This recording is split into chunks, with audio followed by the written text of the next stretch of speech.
Hello, everyone, and welcome back to the Insight Room, where we understand the mind one insight at a time. Today's topic is Obsessive Compulsive Disorder, or OCD. OCD is one of the most misunderstood mental health conditions, and it is often reduced to stereotypes about cleanliness, organization, or perfectionism. But for people who actually live with OCD, it can be distressing, time consuming, and deeply disruptive. Before we begin, this video is for educational and entertainment purposes only. It is not therapy, diagnosis, treatment, or individualized medical advice. Mental health symptoms can be complex. OCD can look like many conditions. If you are concerned about OCD or any other mental health condition, please consider speaking with a licensed mental health professional or qualified medical provider who can evaluate your specific situation. In this video, we will discuss what OCD actually is, what obsessions and compulsions look like, why reassurance often makes OCD worse, what research tells us about brain mechanisms involved, and the treatments that have been shown to help. The goal is not to diagnose you through a screen. The goal is to help clarify what OCD is, what it is not, and why it can feel so difficult to stop. When most people hear the term OCD, they picture someone who color codes their closet, keeps a spotless house, or likes things organized. While some individuals with OCD may struggle with cleanliness, order, or symmetry, those behaviors alone do not mean someone has OCD. Being detail oriented is not OCD. Enjoying organization is not OCD. Wanting a clean house is not OCD. The difference is distress, impairment, and loss of control. OCD often involves intrusive thoughts, images, urges, sensations, or doubts that become difficult to dismiss. These experiences often create significant anxiety, guilt, shame, disgust, uncertainty, or feeling that something is incomplete or unsafe. The person then performs compulsions, either outwardly or mentally, to reduce that distress, but the relief is usually temporary. The first major part of OCD is obsessions. Obsessions are recurrent and persistent thoughts, images, urges, doubts, or sensations that intrude into awareness and feel unwanted or distressing. They are usually ego dystonic, meaning they conflict with the person's values, intentions, or self concept. The person with OCD is not simply thinking about something a lot, they are often experiencing thoughts or images that feel sticky, alarming, morally threatening, or impossible to resolve with normal reassurance. Intrusive thoughts are actually common. Most people have random thoughts that seem strange, disturbing, or out of character. For example, what if I accidentally drove over someone? What if I shouted something inappropriate? What if I touched something contaminated? What if I do not actually love my partner? What if I'm secretly a bad person? Most people dismiss these thoughts and move on. People with OCD often cannot. Instead, the brain begins treating the thought as highly significant. The person starts asking, what if this means something? What if this thought is dangerous? What if I'm ignoring an important warning? What if I can never be completely sure? The more attention given to the thought, the more powerful it feels. OCD tends to turn uncertainty into an emergency. The second major part of OCD is compulsions. Compulsions are repetitive behaviors or mental acts that a person feels driven to perform in response to an obsession or according to rigid internal rules. The purpose is usually to reduce anxiety, prevent something bad from happening, undo a thought or neutralize guilt, obtain certainty, or make something feel just right. Compulsions are not always pleasurable. They are often exhausting, unwanted, and performed because the person feels they have to, not because they truly want to. Many people think compulsions are always visible. That's not always true. Some compulsions are behavioral, such as checking locks repeatedly, washing hands excessively, rearranging objects, seeking reassurance, avoiding certain situations, repeating actions, or redoing tasks until they feel correct. Other compulsions happen entirely inside the mind, such as mentally reviewing memories, analyzing feelings, silently repeating phrases, praying repetitively, counting, checking bodily sensations, or trying to prove that a feared thought is not true. To understand OCD, we need to understand the OCD cycle. Imagine you are driving home from work on a normal evening. You're tired, maybe listening to music, and you pass over a small bump in the road. A few seconds later, a thought appears. What if that was not just a pothole? What if I hit someone? You know, logically, that you probably did not hit anyone, but the thought starts to feel urgent. Anxiety rises, and now your brain starts demanding certainty. You may replay the moment over and over. You may look in the rearview mirror. You may turn the car around and drive back to check the road. When you check and you do not see anything, you feel relief, but only for a little while. The brain learns checking made me feel safe. That is the trap. The compulsion works temporarily, and that is exactly why OCD becomes so persistent. The next time you drive over a bump, the urge to check becomes stronger. The cycle becomes intrusive thought, anxiety or doubt, compulsion, temporary relief, and then stronger OCD. Over time, the person is not really learning that they are safe. They are learning that they need rituals to feel safe. OCD can take many forms. One common presentation is contamination OCD. This can involve fears about germs, illness, bodily fluids, chemicals, toxins, dirt, or a sense that something has become contaminated in a way that spreads. For some people, contamination is not just an abstract thought. They may partially visualize microorganisms, fluids, chemicals, or illness entering the skin, eyes, mouth, nose, or other mucous membranes. For example, someone may touch a public door handle and then imagine germs moving from the handle to their fingers, from their fingers to their phone, from their phone to their pillow, and then into their mouth or eyes. Someone else might touch a cleaning product bottle and imagine chemicals absorbing through the skin, spreading through the body, or contaminating everything they touch afterward. The fear can become vivid, sensory, and almost spatial, like the contamination has a physical map. Contamination OCD can also involve an irrational belief that objects not typically considered dirty have become infected or contaminated in some special way. A clean chair, a piece of mail, a jacket sleeve, a phone charger, a book, or a grocery bag may feel contaminated because of where it was placed, who touched it, or what it was near.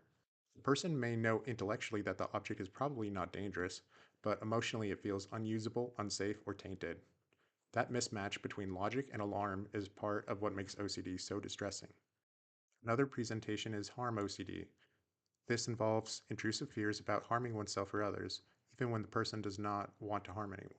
The person may imagine holding a knife and suddenly fear, what if I lose control? They may picture a violent outcome, imagine the aftermath, or become terrified that having the image means they're secretly dangerous.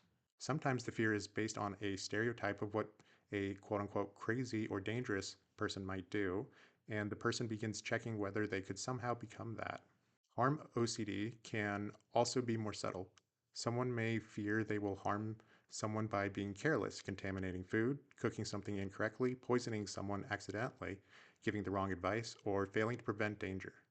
For example, a parent may cook chicken for their child and then obsess for hours about whether it was fully cooked, whether bacteria survived, and whether they have endangered the child. The compulsion may be checking the temperature repeatedly, asking others for reassurance, throwing away food, or avoiding cooking altogether. Checking OCD often grows out of fear that a mistake could lead to serious consequences. Imagine someone leaving for work in the morning. They lock the door, walk to their car, and then feel a wave of doubt. Did I actually lock it? They go back and check. Then, halfway down the driveway, the doubt returns. What if I only thought I checked it? So they check it again. The same pattern can happen with stoves, appliances, windows, candles, emails, medical forms, driving routes, or anything where the person fears responsibility for harm or error. Someone might reread an email 20 times because they fear they accidentally wrote something offensive. Someone else might repeatedly check the stove because a fire would feel like their fault. The checking is not simply cautiousness, it becomes excessive, repetitive, and difficult to stop. Symmetry and just right OCD can involve a powerful sense that something is uneven, incomplete, asymmetrical, or wrong.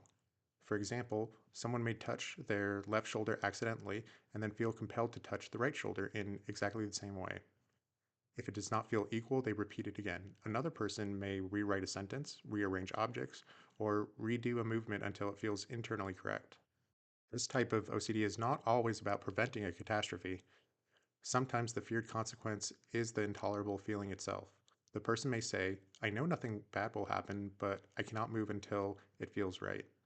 That not right sensation can be extremely uncomfortable and can consume large amounts of time. Scrupulosity is OCD involving religious, spiritual, or moral concerns. Imagine someone who deeply values their faith and suddenly has an intrusive, blasphemous thought during prayer. The thought horrifies them, and they begin wondering whether they meant it, whether God is angry, or whether they need to confess or repeat the prayer perfectly. The more they try to make the thought go away, the more it returns. Scrupulosity can also be moral rather than religious. A person may obsess over whether they lied, manipulated someone, acted selfishly, used the wrong tone, or caused emotional harm. The compulsion may be confessing, apologizing repeatedly, mentally reviewing conversations, or asking others whether they are a good person. The central issue is not healthy moral reflection, it is compulsive certainty seeking about morality. Relationship OCD involves excessive doubt or anxiety about relationships. Imagine someone in a stable relationship who suddenly has the thought, what if I do not really love my partner? Instead of letting that thought pass, they begin checking their feelings every time they see their partner. They may compare the relationship to past relationships, analyze attraction, search online, ask friends for reassurance, or test whether they feel the right emotion. Relationship OCD can also involve fears about whether the partner is good enough, whether the relationship is perfect, whether attraction is strong enough, or whether staying is a terrible mistake.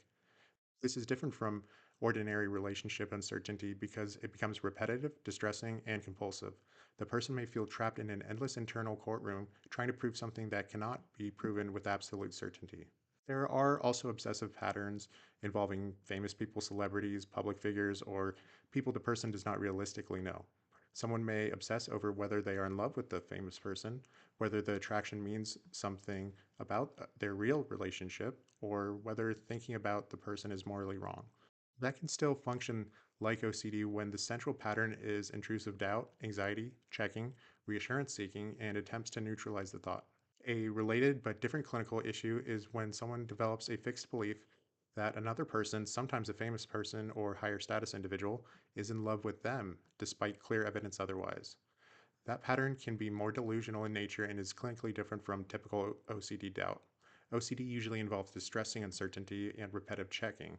Delusional conviction involves a stronger fixed belief, and that distinction matters clinically. Sexual and taboo thought OCD involves intrusive thoughts, images, or urges about topics that the person finds disturbing, shameful, or inconsistent with their values. For example, a person may be holding a baby and suddenly experience an unwanted sexual image. The image horrifies them, and they begin checking whether they felt anything, whether the thoughts mean something, or whether they are dangerous. The more they scan themselves for reassurance, the more stuck they become. Another example can involve someone standing near a family member and having an intrusive taboo thought that feels disgusting and unwanted. They may then avoid that person, avoid physical affection, mentally review the thought, or seek reassurance online. The key point is having an intrusive thought is not the same thing as wanting it. In OCD, the person is often distressed precisely because the thought conflicts with who they are. One of the most frustrating parts of OCD is that reassurance often provides only temporary relief. Someone with OCD may ask, are you sure I did not do something wrong? Are you sure I'm not a bad person? Are you sure I am okay? The reassurance feels helpful initially, but the relief rarely lasts. Soon, another doubt appears, then another, then another. The problem is that OCD is often not seeking information, it is seeking certainty. And certainty is something human beings rarely obtain. When reassurance becomes a ritual, it can function exactly like any other compulsion. It reduces anxiety in the short term, but strengthens the OCD cycle in the long term. Researchers have identified several brain networks that appear relevant to OCD. A major system involves cortico-striato-thalamocortical circuits, often shortened to CSTC circuits. These circuits connect areas of the frontal cortex, the striatum, and the thalamus. They are involved in decision making, habit formation, behavioral flexibility, response inhibition, and error detection. Decision making is strongly associated with the frontal systems, including the orbitofrontal cortex and prefrontal cortex. In daily life, this helps us evaluate risk, reward, and consequences. For example, deciding whether you need to wash your hands once after using the bathroom is a normal decision making. In OCD, the decision system may keep asking, but what if once was not good enough? Habit formation involves the basal ganglia, including the striatum. Habits are not automatically bad. Brushing your teeth or driving a familiar route relies partly on habit systems. But in OCD, compulsions can become overlearned habits, where the person keeps washing, checking, repeating, or reviewing even when the original goal has already been met. Behavioral flexibility involves prefrontal and frontostriatal networks, including regions such as the dorsolateral prefrontal cortex. Flexibility allows a person to shift strategies when new information comes in. For example, if you checked the door once and saw it was locked, flexibility helps you move on. In OCD, the brain may struggle to shift away from doubt even after evidence has already been obtained. Response inhibition involves regions such as the inferior frontal gyrus, pre-supplementary motor area, and basal ganglia circuits. This is the brain's ability to stop an urge or interrupt a behavior. In real life, response inhibition helps you not send an angry text, not interrupt someone, or not touch your phone while driving. In OCD, the urge to perform the compulsion can feel extremely difficult to inhibit, even when the person knows it is unnecessary. Error detection and performance monitoring involves areas such as the anterior cingulate cortex. This system helps detect whether something may be wrong. In daily life, that is useful. It helps you notice when you made a typo, forgot your keys, or left something unfinished. In OCD, the error signal may stay activated, creating the feeling that something is wrong even when the situation has already been checked. This is why OCD can feel irrational but still impossible to stop. Many people with OCD know their fears are unlikely. They know the stove is probably off. They know their hands are probably clean. They know the relationship may be fine. Yet the anxiety, disgust, doubt, or incompleteness remains. The problem is not usually a lack of intelligence. Many people with OCD are highly intelligent and very good at reasoning. The problem is that the brain keeps demanding a high level of certainty that reality cannot provide. Logic can help, but logic alone does not deactivate the OCD alarm system. The most effective psychological treatment for OCD is exposure and response prevention, often called ERP. ERP is a specialized form of cognitive behavioral therapy. Exposure means gradually approaching feared thoughts, images, sensations, objects, or situations. Response prevention means resisting the compulsion that would normally be used to neutralize the distress. For example, someone with contamination OCD may touch a feared surface and then practice not washing excessively. Someone with checking OCD may leave the house after checking the lock once. Someone with harm OCD may practice allowing an intrusive thought to exist without reviewing, confessing, or seeking reassurance. The goal is not to prove the feared outcome is possible. The goal is learning I can tolerate uncertainty and distress without doing the ritual. Psychopharmacological treatment can also be important. Selective serotonin reuptake inhibitors, or SSRIs, are commonly used medications for OCD. These include medications such as fluoxetine or Prozac, sertraline or Zoloft, fluvoxamine, paroxetine, escitalopram, and others, depending on prescriber's judgment and the individual patient. Clomipramine, a tricyclic antidepressant with strong serotonin effects, is another medication with evidence for OCD, though it may involve different side effects and monitoring considerations. OCD medication treatment often differs from treatment for depression or generalized anxiety. Some individuals require higher SSRI doses and longer trials before meaningful OCD improvement is seen. For treatment-resistant OCD, prescribers may consider augmentation strategies, sometimes including low-dose antipsychotic medication, especially in certain clinical presentations. Medication decisions should always be individualized with a qualified medical provider because benefits, risks, side effects, comorbidities, age, medical history, and other medications all matter. Based on the current research, a combination of CBT with ERP and appropriate pharmacological treatment, especially SSRIs when indicated, is often considered one of the most effective approaches for OCD. Some people benefit from ERP alone, some people from medication alone. Many benefit from a combination. The best treatment plan is individualized rather than one size fits all. One of the biggest misconceptions about recovery is the idea that intrusive thoughts disappear completely. That is usually not the goal. Most people continue having strange, random, or unwanted thoughts from time to time. The difference is how they respond. Recovery may mean less fear, less avoidance, less compulsive behavior, greater tolerance of uncertainty, and more freedom to live according to personal values rather than OCD's demands.